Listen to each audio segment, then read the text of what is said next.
we see either the green-skinned, warty-nosed old hag, or we see the young, beguiling woman with a mole who wants to eat little children to stay young. They're never good characters with the way they're portrayed. But the word witch, the root of the word witch, really actually just means wise woman. And so for me, using the word is a reclamation of that term and of what it means. For me, it's about connection to my body, connection to nature, that cyclical living that I often talk about, living in alignment with my own body, with the cycles of nature. Mm-hmm. It's about community connection, wisdom keeping, and becoming a good ancestor, supporting those who maybe don't have the support they need. That collective care piece is a big part of what witch or the term witchcraft means.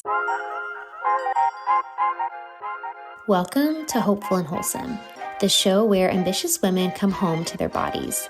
I'm your host, Hope Pedraza, and I'm a functional practitioner, human design guide, and expert on all things energy, and your partner in decoding the language of your body. This is your space to reconnect with your body's wisdom, reclaim your energy, and rise into alignment in your health, your business, and your life. Because thriving isn't about pushing harder, it's about learning to listen deeper. So let's dive in because your next breakthrough starts right now. Hey y'all, welcome back to Hopeful and Wholesome. Today I have on the show Eileen March, and she is a spiritual coach, energy healer, podcast host, author, and slow living witch devoted to helping women reclaim their power, reconnect to their bodies, and re-enchant their everyday lives. With a background in both midwifery and religious studies, Eileen bridges the sacred and the practical, weaving together science, spirit, and soul. She's the founder of My Luminous Life and the creator of Unleash Your Inner Witch, a powerful program designed to help spiritually curious women remember their magic and live with more meaning, fulfillment, rest, and peace. She's passionate about dismantling hustle culture, listening to the body's rhythms, and creating brave, nurturing spaces where women can feel held, seen, and safe enough to transform. And we are talking all about the witchy things today. And if this is already triggering you or striking something that you're like, I don't know about this episode, I don't know about this conversation, I don't know about this topic, I implore you to open your mind and go into this with an open mind, because it may not be the conversation that you think it is. Because we are, just like I said, as Eileen's kind of mission and purpose with her business, we are dismantling what the conventional ideas of witch means. And we are diving into all of that today. The witch wound, the word witch, what is meant by the word witch, what the word witch actually means. Most people don't know. And how we can really live in alignment with the seasons and live life in a way that brings in more magic and more meaning and more sacredness in everyday life. This was such a fun conversation. So let's jump in. All right, y'all. I'm here with Eileen. Thanks so much for hanging out with us today. Thank you for having me. I'm excited for this conversation. Same. And I had the honor of being on Eileen's podcast. And so we are so aligned on so many things. And one of the things I love when I decide is like, oh, this would be such a great collab to partner with Eileen, is the Unleash Your Inner Witch, that the program that you have. And I'm like, okay, this is fun. This is super cool. And I know the witchy thing can be really triggering for people. It can turn people off. It can be, it's one of those that can, has weight for some people.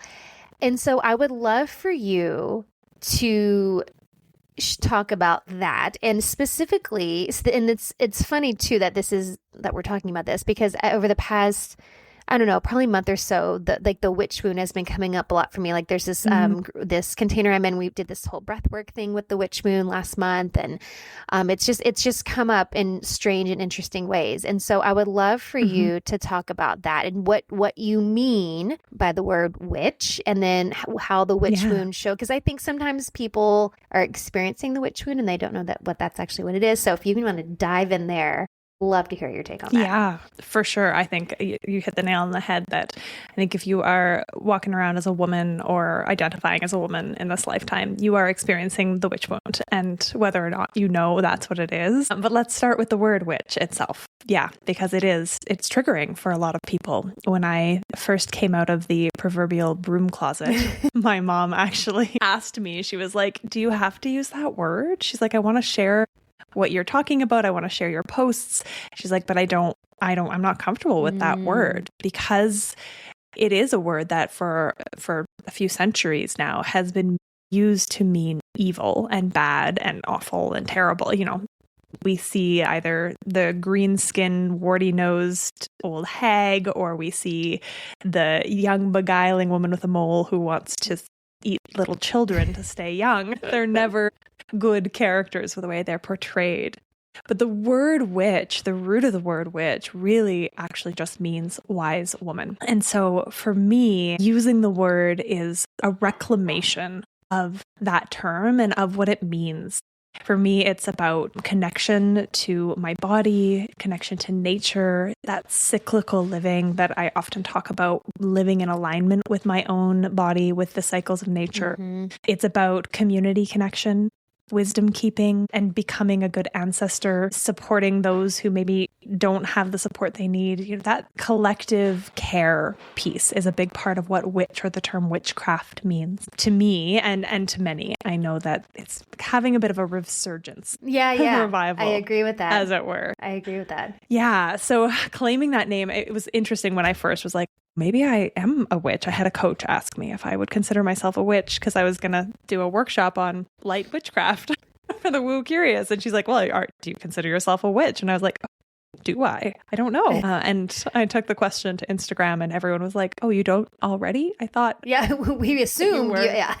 We assumed. And I was a midwife before I became a coach and a healer. And so we were the original witches. I've just been a witch my whole life, and finally realized it. And so, that's a big piece of the knowledge or the understanding of what that word really means is an important part of thinking about or moving towards witchcraft. And then why is it that it was dubbed evil? Why do we have this witch wound? And those two are really overlapped. In the 18th century in Europe, the church and some wealthy white dudes who wanted more land and consolidation of control over the land collectively decided that in order to wrest control from the people and to take control and ownership of the land, they needed to destabilize the way that power was centered. And most places through Europe, and this is specific to Europe at this point of our history, the land was communally held and tended. Yes, there were kingdoms, there was kings, there was landlords, but that whole idea of serfdom and the breaking up of land, and then one person owning the land and everybody on the land working it and paying tithes to that person who was in charge, that was really introduced kind of in that 17th, 18th century. And in order to destabilize the communal structures that existed, they had to have a scapegoat. They had to demonize, and that's the word that I'm not looking for, not punish, but persecute the people who held the power, which were the wise women, the healers, the midwives, the people that held the knowledge of the healing herbs and plants, and who people came to when there was conflict. They mediated conflict. The people who were the go-between between the other world, that spiritual realm, and this world. And the church really didn't like that women were holding these roles. And so they were demonized, and witchcraft became the thing that you were burned for. And it became a time of fear for a lot of people, most people. If you were a woman and if you happened to have opinions that were contrary to what the church's opinions were, if you happened to be a healer and have some connection to the magical power of healing herbs, even on the very practical level, if not the spiritual level, you were persecuted. And so the witch wound comes down through the centuries to us from this time of persecution where it literally was dangerous to be a woman and speak your mind. It literally was dangerous to be a woman and hold a position of respect or power. And it was dangerous to be a woman who confided in other women because they could turn on you. And again, it was this pitting neighbors against each other, pitting women against each other. You tell on her so you don't get persecuted yourself. And so that's that sister wound, part of the witch wound that comes down. And I think it really lives in all of us, and it's been perpetuated not only by the genetic, I love that we have epigenetics now that show that we can actually pass down trauma through our DNA. It's not just woo out there, but also it's been perpetuated by the cultural norms that pit women against each other, that make it so that we're, we're competing with each other to make it in a man's world, to be respected by the men, to get ahead. And the way to do that is to step on each other. Yeah. And yeah, so whether or not you believe in the inheritance of that wound, our culture, our society has perpetuated that wound. For sure. Yeah. Yeah. Thank you so much for going through the history of that, because I find it so fascinating. I mean, when you listen to it, you're like, oh, a rich white man trying to control women. Like, oh, who would have thought? Like, shocker. Yeah. So I love that. The patriarchy reigns again. I know. I love it. And I don't know if you've ever watched the show Outlander before. Oh yeah. But that, like, every time I hear, like, the history, like, that's all I can think about is, there's this whole part about the, the witch trials and stuff in the show. And it was such, I loved it, because I loved, like, historical fiction, but I loved how accurate it was, and how it played out, and, like, the way they treated the women, and like it was so, like, the allegations against the women were so far-fetched and so out there. It was just, it's wild. And to your point, we do have epigenetics now that shows us that we do carry generational trauma. So like you said at the beginning, if you're a woman or identify as a woman in this life, like, it has impacted you in some way. Like, we're all experiencing it. So what are some, you mentioned a little bit, but I would love for you to go a little bit, for us to go a little bit deeper with that. What are some ways that the witch wound might show up in everyday life? Maybe if we have a business or a career, like, how do these things show up? Yeah. And I think it's extra obvious to me for women who are in business. There's some really clear ways that it shows up and hinders us there. And it's that fear of visibility is the big one, right? The fear of getting in front of the camera or even behind the keyboard and saying what you really believe, what you truly know, of being at all, not even radical, of, like, having an opinion that maybe doesn't toe the line and sharing it confidently. It gets in the way when we think about, collaboration, or we end up competing with other women instead of collaborating with other women. The fear of repercussions of the work that we do. And there's this really deep, like, holding back, especially those of us who are in any kind of healing modalities, that trope of the broke healer. There's this lingering or this inherited lack of worth placed on that work. And so we keep our prices low. We don't step into, our embodied power or the worth of our work. And then again, in connection or community, the sister wound, it's like a trifecta. So the witch wound is like the overarching, but there's the mother wound and the sister wound very much tied in. And so again, you see this especially in communities often where it's supposed to be really connective and collaborative. Like the yoga community is one that I've had a few people speak to, where it's like, oh, love and light and we're connecting. And meanwhile, it's gossiping or so backstabbing or so cliquey. And that's again, that witch wound. And it's protective, right? We are trying to protect ourselves. And so we keep ourselves small. We keep ourselves quiet.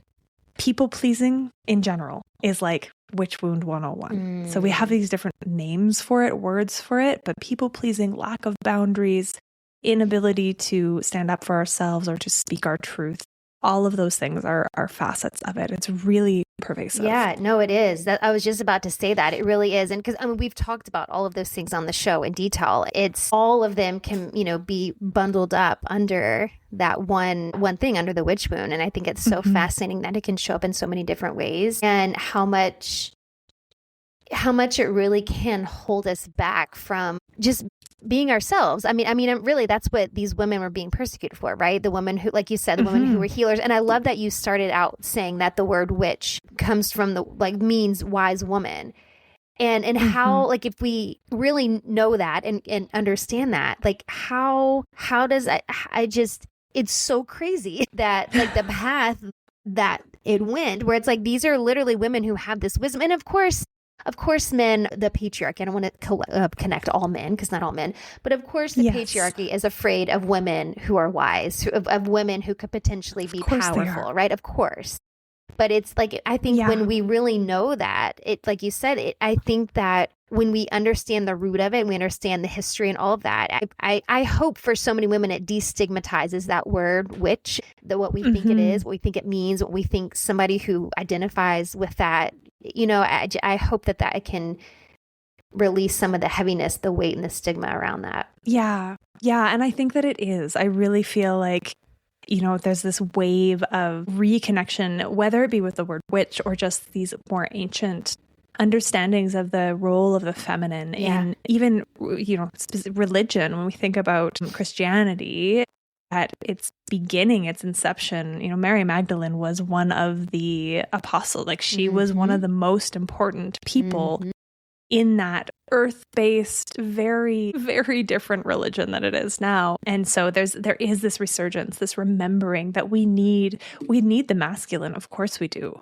But we've been living in a world that is so skewed towards the masculine and has really dismissed the feminine, the body, the earth. And I do have this hope as I see this resurgence of interest in the feminine, in witchcraft, in ancient practices, and that remembering of our connection to the natural world as well. Yeah. And that was actually another thing I wanted to ask you about, because you mentioned at the beginning, but talking about this kind of cyclical living and getting back to the earth. So I would love for you to take that piece, and I love how you tie that into the witch and all that. I would love for you to talk about what that looks like, and like how it looks like for you, and then ways that we as women can like incorporate that into our everyday life. Yeah. I mean, so it's multi-layered. At its base, the idea of cyclical living is for women specifically, again, and this is like biologically female bodies, we have a cycle. We have a hormonal cycle. It's 28 days-ish. Give or take. And we live and are expected to operate in an androgen cycle, which is the men's, like their hormones reset. At the beginning, it's a 24-hour cycle. They start off with a good chunk of testosterone. It goes down through the day. It starts again in the morning. And our society is built on that like consistent productivity output. And so the very first piece of cyclical living is tracking your own body, your energy levels, your mood, how you feel through the lunar cycle or through your moon cycle. If you're not menstruating for whatever reason, following the cycle of the moon is a really beautiful way to do it. The new moon is your bleed. That's your moon time. The full moon is your ovulation. You might be synced to the actual moon in your body, or you might not. And remembering that our bodies it all comes back to rest. This is what I talk about ad nauseum everywhere. I'm a slow living witch. I'm just in the middle of creating and launching something called Restmas, which is 21 days of rest for the holidays, for the season of December. But this reminder that especially on those first 3 days of your bleed or the new moon, you need more rest. And I know that society doesn't give us a lot of opportunity for that, but even if it looks like going to bed 30 minutes earlier and skipping a show, or sleeping in a little bit and skipping your hard workout on especially day one of your cycle. In the larger cycle of cyclical living, for me, or for many of us, that's following the seasons as well, and the energetics of the seasons, and reminding ourselves or remembering that we are also part of nature, and nature rests. We live in a society that's like in this perpetual spring, summer, plant, harvest, plant, harvest, plant, harvest. And we never give ourselves time to revise, to release what's no longer serving. That's the autumn piece. And then to rest in deep, deep winter rest, right? We're in that season now. There's less daylight, there's less energy, there's no leaves on the trees. They were beautiful and they served a purpose, and now they're rotting beneath the snow. So in some places at this point, and nourishing next season's growth. And when I started to pay attention to, it's called the Wheel of the Year, which is just a name for this kind of cycle of the seasons. Modern day Wiccans and pagans will follow this as a type of calendar. Our ancient ancestors followed an agricultural kind of marking of time with the solstices, the equinoxes, and then the midway points in between. And when I started to follow this cycle and celebrate and honor and mark each of those kind of shifts as we move through the seasons, it felt like this huge permission slip to slow the fuck down and just rest and give myself the tender permission that I give to the rest of the world to take a break, to take a breather.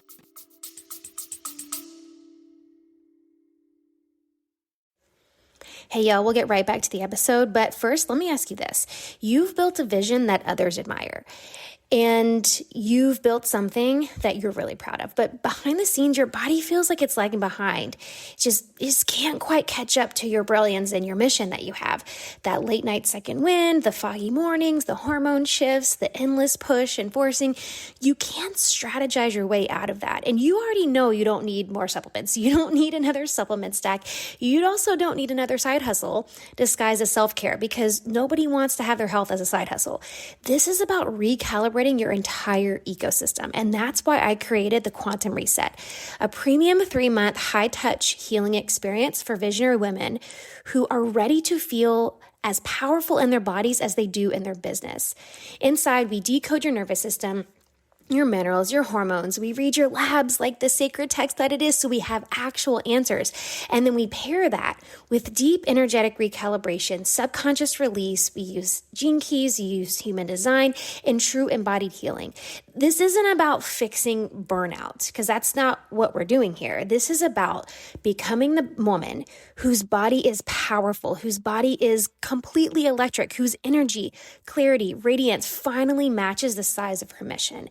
If you know your success isn't meant to cost you your vitality, and you're ready for a science-backed, spirit-led reset, then the Quantum Reset is your invitation. So check the link in the show notes or send me a message on Instagram, and let's bring your body back online with your brilliance. Now, let's get back to the show. That's huge. And we talk about that. I talk about that a lot too in different ways, because for a lot of the women I work with, resting doesn't feel safe, right? The productivity is a trauma response. So like the resting doesn't feel safe. And it's especially for those of us who have just been so ingrained in the hustle culture and the patriarchy and all that, it's such a mindset shift is the word that's coming up. I don't know if I guess it is, to recognize rest as equally as valuable, equally as important as the doing, right? Like winter, seeing value in the winter, and like you're talking about, like the leaves rotting under the snow, like the value in that and how that sets us up for the next season. And that's because it's countercultural to do everything we've been conditioned to believe. And it's a hard thing for us to grasp, I think. Mm-hmm. Yeah, it is so hard. And I think one of the things that really allowed me to start, I love you brought up the word safety too, because that's something I speak to often. You know, when we do start to slow down, what's going to come up, and having the tools and the support needed for the fears, the griefs, the things that are living beneath the surface that we are ignoring because we are so busy we get to ignore them. When I started learning about the Wheel of the Year specifically, and I look at the Celtic way or the Celtic traditions, because that's where my background is. That's where my people come from for the most part. Same, on one side. These Celtic lands. Yeah. And I mean, most of it, like the Irish, seriously, they populated the world. Yeah. There are far more people of Irish descent living outside of Ireland than in Ireland. That's crazy. And so many of us in North America have this Celtic connection. And when I started to learn about the Wheel of the Year and the way that the Celts marked time, the thing that it still gives me full body chills to think about is that the Celts began the day at dusk. The new day began when the sun went down. Interesting. And the new year began in the dark with winter. And it was this whole massive mindset shift of whoa, what does it feel like in my body if the new day starts with rest? And how do I tend to my evening self as well? Interesting. When I think about, okay, we always fresh page, new day. Okay, well, if that starts at 6 p.m. or whatever time the sun goes down, how does that change everything and the value and necessity of rest? We start in the dark in our mother's wombs. We start in rest for the year, for the day. It's like a whole opposite way of looking at things. Yeah, no, that's mind blowing. That completely changes your perception of rest, looking at it that way. That's So it was a powerful tool for me, and it still is. I struggle with productivity and overperforming I too am a type A high achieving entrepreneur. So I speak to this and I teach it and I continue to immerse myself in the learning of it because I need it too. Yeah. What has been the biggest thing for you that has helped you to really be able to embrace that? Like being the type A, high achieving, blah, blah, blah, all the things, which is basically every woman listening. What was the biggest thing for you? Or maybe it's more than one thing, but what did you do to shift that, to be able to like really embrace that and embody that? The first thing I did was to start to celebrate with women the turning of the wheel of the year. Actually, that was the first kind of practice that gave me, even if I was crazy busy in between, it gave me these anchor points to drop in, to be still, to reflect, to set intentions. I remember I was just like, it was before I was into any of the more kind of spiritual or woo stuff, but I'd left my ex-husband. I had my first tarot deck and I was on my own in my house. And I remember being like, around Easter time, I was like, I think there's this other word for Easter. It's like Ostera or something. And I looked it up and it just kind of went from there. And now that's something that I do 8 times. There's 8 of these celebrations in a year. And so 8 times a year, I host ceremony to celebrate the turning of the wheel, to connect, to reflect, to set intentions. And that even if I completely drop all of the rest in between, at least every 6-7 weeks, I get like I get to do this. I get to remember. And then it is like weaving the little practices in. My partner's actually really good at being like, Eileen, go pull yourself a bath. So enlisting the help of friends and or partners to remind us to rest and that it's okay to rest. If you have a man in your life, they're probably way better at resting than you are. And so asking for their support and getting them to verbally say, you're allowed to sit down. Yeah. Because for so many of us, it doesn't feel like we are. Right. Right. And then slowly cultivating capacity. I can now sit on the couch while my partner cleans the kitchen up after dinner. And not feel bad about it. Yeah, that's a big step for so many of us. And not feel bad about it. Yes, because that's the thing. Actually, sometimes I do still bad about it, right? But it's holding myself and saying, this is okay, right? Yes. And just baby steps, increasing my capacity. That's it. That's such a huge one. And that's such a perfect example because I know I do that sometimes too. And my husband, because that's like our thing. Like, typically if I cook, he cleans, right? But I'll still be in there. And he's like, I got it. Like, stop. Like, and I'm like, no, but it's such a hard one. But you're up and you're doing things that I feel like I have to be. Exactly. But what do I do if I'm not doing this? Yes, that's such a big one. Giving yourself permission. I think those are all such great examples because I think like to your point about having your spouse or partner give you permission, that's the other thing too, because sometimes, like you said, if we're not able to give ourselves permission, like having someone else give you verbal permission is all it takes. So that I feel like that could be really helpful for people. Yeah. It's a practical, simple way. I used to write like prescriptions for rest when I was a midwife. I'd be like, okay, so here's your prescription. You must rest. That's amazing. And bonus points for a foot massage request from your hubby. What was I reading the other day? There was something on Instagram that I forget what country it was, but doctors are writing prescriptions for that. Like people like at work got to go like take a nap or what. Like it was like doctors were telling people. I forget where it was, but I'm like, oh my God, this is genius. Amazing. It's probably Europe somewhere. I'm sure it was. I'm like, this is genius. Like, go take a nap or like go for walks. That was the other thing, like walks or naps. But it was like basically like these like resting mindfulness things that clearly make a difference in our well-being. So it's like, why wouldn't we incorporate those into every day? That's so cool. I love that you put rest in there. That's so cool. So for women listening who maybe before this episode, they would have never associated themselves with anything witchy on the witchy scale. And everything we're talking about is like, okay, like I can feel like this is resonating. What would be some simple ways to get started with kind of maybe leaning more into maybe if they're not ready for full on, like you said, the proverb coming out of the proverbial broom closet. I thought that was so cute.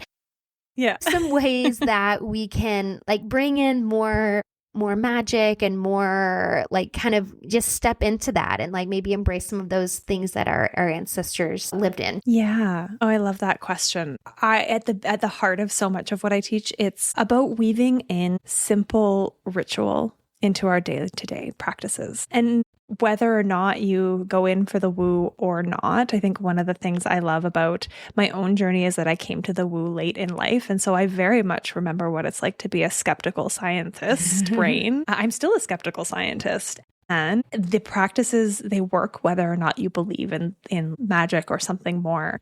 And so thinking about, I often use the example of brushing your teeth, because we all do that every morning. We get up and we brush our teeth at some point, usually. And can you turn the practice of brushing your teeth into a ritual of tending your body instead of scrolling your phone or thinking about your to-do list? Can you be with the feeling of the toothbrush on your gums for 2 minutes? Can you intend for that practice to be a caretaking of yourself? When you make your morning coffee or tea or beverage, I like to stand and think about, with my coffee beans, I'm thinking about the gratitude of the chain of people and beings that had to be engage in the process of getting these beans to my kitchen where I now get to drink them. Stirring intentions into coffee or tea. If you want to stir in something you're calling in, you stir clockwise. If you're wanting to release something, anger, fear, whatever it might be, you stir counterclockwise. It's called widdershins. It's my favorite word. I love that.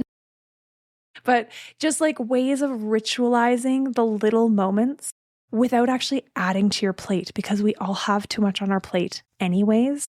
It's about weaving the magic into the moments that already exist, into the mundane. My gosh, that's so good. I loved all of those. I love this, like making those little moments rituals. That's so good. I love it. I have one more question I want to ask you that I like to ask everybody as we wrap up. But before I ask you that, can you let everybody know where they can find out more about you, if they want to dive into more of this work with you, follow along? Yeah. I hang out mostly on Instagram in terms of social media. So my Instagram is I am Eileen March, and it's me in the DMs there always. And you can also find more over on my website, which is myluminouslife.ca. Most of my kind of offerings and programs are up there. You can learn a little more about me. An overhaul is coming soon to that site. I built it myself 4 years ago with no knowledge. Exciting. That's good for you. That's awesome. Yeah, I'm excited about that. For sure. And then I'm on Insight Timer as well. And so if you're looking for a specific to this conversation, I have a witch wound what do I call it? Witch wound healing activation, I think is what it's called.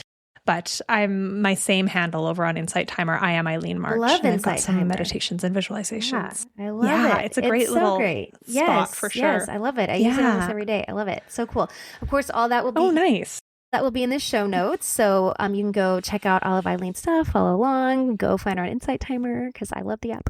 That's so cool. Okay, the last question that I want to ask you is, what do you think is the most important thing you can do to live with purpose? Let yourself be right. I think that's something I say often. And I was like, is that relevant to this question? But yes, because so often we make ourselves wrong. You question, what is my purpose? What should I be doing? What am I expected to do? And can you quiet the noise? And no matter how simple or elaborate the purpose, the feeling that comes through of what you want to be doing and enjoying and experiencing in your life, if you can let yourself be right, I think that'll never steer you wrong. Wow. That's so profound. I love that answer. That's so good. Thank you, Eileen, for this. This was such a great lesson for so many of us. I think that this is going to be really eye-opening for a lot of women listening who maybe have not ever dove into this side of things. So thank you. Thanks for hanging out and for sharing your insight. I loved it. Thank you for having me. This is a great conversation.